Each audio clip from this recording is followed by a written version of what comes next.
ખેડા જિલ્લાના બધા મતદારોને મારા નમસ્કાર. આપને બતાવતા મને આનંદ થાય છે કે ખેડા જિલ્લામાં કરીબ 1.5 મહિનાથી એસઆઈઆરની કામગીરી ચાલતી હતી. આપના ઘરે બીએલઓ મારફત સંપર્ક કરવામાં આવ્યા હશે, માહિતીગાર કરવામાં આવ્યા હશે અને આમાં આપણા જિલ્લાની અંદર 16,55,000 જેવા મતદાર હતા. આજે જ્યારે મુસદ્દા યાદી પ્રસિદ્ધ થઈ રહી છે તો આમાં 14,62,000 જેવા મતદારોના અમે મુસદ્દા યાદીમાં નામ પ્રસિદ્ધ કર્યું છે.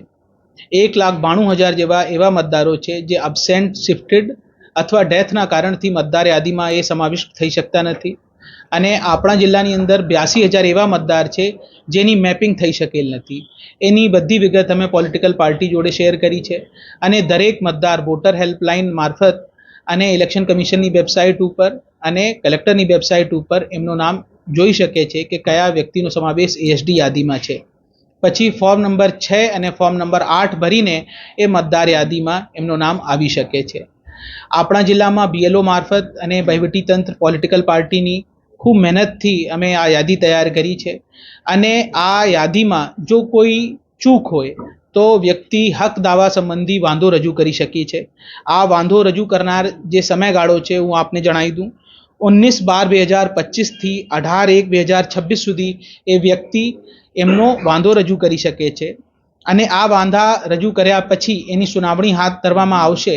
આ સુનાવણી 10/2/2026 સુધી ચાલશે અને 17/2/2026ના રોજ ફાઇનલ મતદાર યાદી પ્રસિદ્ધ થશે.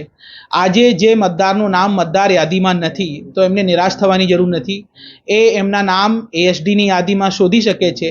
જો એમના નામ ભૂલથી એએસડી યાદીમાં આવી ગયા હોય તો એ બધું પુરાવા આપીને બીએલઓ મારફત ઓબ્જેક્શન રજૂ કરી શકે છે અને આમાં જે મહેનત કરવામાં આવી છે એના માટે હું દરેક બીએલઓને ખૂબ ખૂબ આભાર વ્યક્ત કરું છું, પોલિટિકલ પાર્ટીનો આભાર વ્યક્ત કરું છું અને હજીનો સમયગાળો છે ખૂબ ઇમ્પોર્ટન્ટ છે કારણ કે કોઈનું નામ જો રહી ગયા હોય અને એ લાયકાત ધરાવતા હોય તો એ એમનું ઓબ્જેક્શન રજૂ કરશે તો અમે 100% એને મતદાર યાદીમાં સમાવિષ્ટ કરીશું. સાહેબ, આ તમામ કામગીરી દરમિયાન 2 બીએલઓનું હાર્ટ એટેકથી મૃત્યુ પણ થયું છે. કઈ રીતની કાર્યવાહી અહીંયા કરી?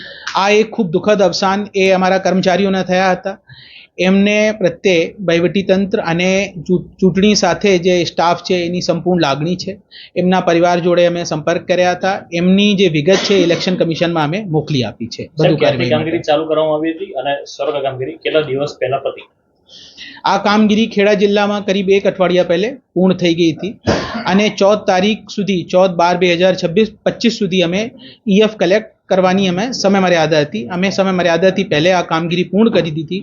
પછી આમાં જે ટેકનિકલ છતીઓ હોય, લોજિકલ એરર હોય એ છતી સુધારીને આજે 19/12ના રોજ અમે આ મુસદ્દા મતદાર યાદી પ્રસિદ્ધ કરી રહ્યા છીએ.